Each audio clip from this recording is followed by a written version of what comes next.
Gerencia de Desarrollo Urbano ha presentado un proyecto de la creación de un futuro anexo municipal. ¿Cuál es su opinión respecto a eso? Ya, al respecto, la comisión que presido, que es la Comisión de Desarrollo Urbano, Rural y Transporte, dictaminó favorablemente a este proyecto. Se estaba hablando de una agencia municipal, la Agencia Municipal Ricardo Palma, pero en realidad no es tanto la creación de una agencia, sino es, como se hizo precisión el día de hoy en la sesión de consejo, es de alguna forma aprobar el interés y la necesidad de establecer un proyecto de inversión pública, en este caso la construcción de lo que vendría a ser el anexo Ricardo Palma. Y en este caso el anexo Ricardo Palma, con miras a que, aparte de construir los ambientes que se han hecho anteriormente en la zona del estadio Ricardo Palma, que albergan en este instante a muchos trabajadores de la municipalidad, se va a adicionar este espacio del anexo 1 Ricardo Palma, sobre todo porque la propia capacidad del tema de, digamos, de espacios físicos en que los trabajadores están laborando aquí en la municipalidad, no hace posible que de repente se pueda dar un mejor servicio al contribuyente y, segundo, no haya una comodidad para cada uno de los trabajadores que están laborando. Según el estudio técnico, debiera haber por lo menos unos 7.5 metros por cada trabajador, 7.5 metros cuadrados por cada trabajador, cosa que en este instante no está sucediendo. Entonces, hay dos puntos que tratar ahí, sobre todo para todo proyecto de inversión pública, y en este caso bajo los lineamientos del SNIP, se dice claramente que tiene que haber un costo-beneficio, ¿no? Y sobre todo un costo socioeconómico, sobre todo. Y en este caso el costo socioeconómico tiene que ver con dos aristas. Uno, brindar mejores servicios a la población, y dos, dar las mejores condiciones laborales para que los trabajadores municipales puedan trabajar, primero con las condiciones físicas necesarias y segundo con la comodidad respectiva.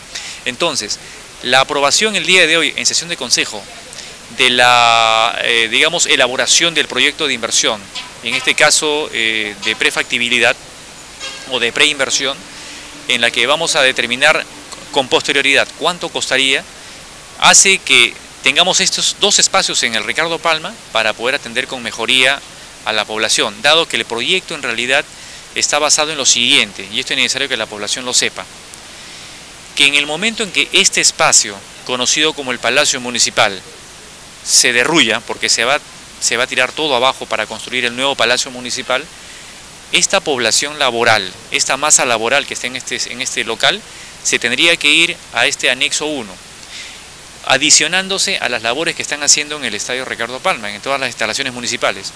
¿Esto para qué? Para poder construir con total comodidad acá y el servicio público no se detenga. Entonces, una vez que el Palacio Municipal se haya construido, el nuevo palacio, ¿qué va a suceder? Que sencillamente toda la masa laboral de los dos espacios, uno, el que actualmente ocupamos en el Ricardo Palma, más la masa laboral que esté laborando en el anexo número 1, retornarían a este local central. De tal forma que tendríamos dos espacios de uso público libres y que mencioné en la sesión de consejo, debieran ser aprovechados, como por ejemplo, el actual espacio en el Ricardo Palma, que está en la parte baja de la tribuna del estadio, pudiera ser aprovechado de repente para poder generar recursos propios, tales como por ejemplo, alquiler de esos espacios, por ejemplo, a RENIEC, a SUNAT, a algunos bancos, y las condiciones de la zona de Santa Isabel lo permiten. Y la otra construcción del ahora llamado anexo número 1 sería pues claramente viable como para poder encaminarlos a ¿qué? A la creación de un centro cultural, que es lo que se ha hablado, porque tendría todas las instalaciones y el espacio necesario para generar ahí, por ejemplo, actividades de talleres, de capacitación para los jóvenes, para los adultos mayores, para las mujeres, para toda aquella persona que necesite el apoyo social de la municipalidad. Entonces, este es un primer punto bastante interesante que la sesión de consejo del día de hoy lamentablemente ha aprobado por mayoría. Hubo un regidor que se abstuvo, pero que en definitiva el consejo ha creado casi por unanimidad, salvo un voto de abstención, favorablemente, y tenemos un nuevo anexo en vías de construcción. Esto ha sido aprobado para que sea ejecutado, o por lo menos sea considerado en el presupuesto institucional de apertura del próximo año, en el año 2012. También se comentó sobre la sectorización de Caraballo. Creo que ahora se va a sectorizar en 10 zonas. Sí, en realidad lo que se ha sectorizado el día de hoy es la zona urbana. La zona urbana.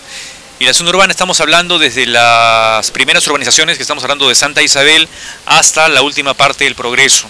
Entonces, digamos por aspectos de densidad, por aspectos de orden físico-geográfico, de aspectos económicos propiamente, el desarrollo local o desarrollo económico de la propia zona, se ha visto conveniente sectorizar en 10 sectores, ¿no? La nueva sectorización de la zona urbana demanda 10 sectores. Entonces, esto no se ha hecho solamente por un asunto de ver o trazar líneas imaginarias, sino simplemente analizando técnicamente cuál es la densidad poblacional, la propia realidad económica, el mismo interés socioeconómico de la población, porque cada zona tiene su interés particular, y sobre todo viendo que las posibilidades de sectorizar de esta manera la zona urbana del distrito va a permitir que tengamos proyectos definidamente encaminados hacia ciertas zonas que tienen características a veces muy poco de diferencia, pero las existen en algo de un sector a otro.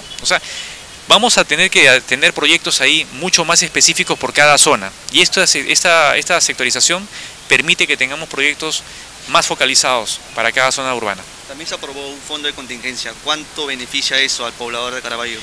Ya, ese es importante. Ahí ya estamos hablando de una problemática latente. Tal como mencioné en la sesión de consejo el día de hoy, las emergencias no avisan. Entonces, lo que se ha aprobado el día de hoy, y cabe reconocer esto bajo iniciativa del regidor González, Pablo González, es la creación de un fondo que permita tener, digamos, una respuesta inmediata a aquellos casos de emergencia o casos de desastres. Por la sencilla razón que a veces cuando queremos intervenir tenemos pues la limitación propia de la norma, en la cual dice que antes de aplicar recursos o ejecutar recursos tenemos que tener la aprobación de los entes mayores, llámese por ejemplo INDECI nacional, y de alguna manera pues eso no permite tener la efectividad y la prontitud que merece la atención de una emergencia. La creación de este fondo ha originado que tengamos ahora sí en mente, por ejemplo, que cualquier desastre o cualquier emergencia que suceda en el distrito por lo menos va a ser prontamente atendida, y va a ser atendida con un pequeño fondo que más o menos está bordeando los 70.000 soles. Para cualquier emergencia que pueda haber, tendríamos un fondo que permita atender estos desastres, es decir, ver, digamos, algunos módulos de abastecimiento, módulos de reubicación, de atención primaria, y simplemente hasta que tengamos la evaluación definitiva de daños y podamos reportar a INDECI nacional, para que luego INDECI nos remita la ayuda necesaria. Entonces, cuando sucede una emergencia, no vamos a esperar a que INDECI nos responda. Tenemos que atender de inmediato una emergencia, y ese fondo lo va a permitir. Creo que es un gran avance el que estamos tomando, y como lo dije en la sesión de consejo, esto va quizá de la mano con lo que también hemos aprobado el día de hoy, que es el de declarar de interés y de necesidad el hecho de establecer un estudio y una evaluación de sobre todo la atención de riesgo en desastres, con miras al cumplimiento de la meta 1 del programa de modernización municipal. Hace unos días en la Municipalidad Metropolitana de Lima se habló sobre el tema de seguridad ciudadana. ¿Usted estuvo presente ahí? Estuve presente. Esa fue la asamblea el viernes pasado, hace una semana, y se habló sobre los temas de seguridad ciudadana en aras de la convocatoria a la Asamblea Metropolitana. Entonces, los señores alcaldes y también los tenientes alcaldes, en caso de que no estuviese el alcalde, estuvimos en esa sesión en la Asamblea Metropolitana, y se conversó sobre todo de la realidad que se estaba conversando respecto a cómo percibía la población, y en este caso la población de Lima, la seguridad ciudadana. Entonces, ahí teníamos un tema bastante delicado porque, si mal no recuerdo, el señor Gino Costa, ex ministro del Interior y director, tengo entendido, de una ONG que tiene que ver con muchos temas de seguridad, sencillamente dijo algo bien concreto, que la percepción de seguridad en Lima Metropolitana era bastante preocupante, porque la población de Lima percibía, el 43% de la población de Lima percibía que sencillamente tenía una ciudad muy insegura. Entonces, esto implicaba tener una atención bastante inmediata respecto a qué está haciendo los gobiernos locales, qué está haciendo el gobierno central respecto al ataque de la delincuencia común o de la delincuencia organizada. Y acá conversábamos mucho que, por ejemplo, este estudio definía que los gobiernos locales que tenían mayor capacidad o mayor poder adquisitivo en sus gobiernos, en sus presupuestos, la población de esos gobiernos, de esos distritos, sencillamente tenían una muy baja preocupación. ¿Dónde se circunscribía más la percepción de la inseguridad? En los distritos como el nuestro, que sencillamente tenemos una limitada capacidad económica como para poder afrontar este tema de la delincuencia. ¿Por qué?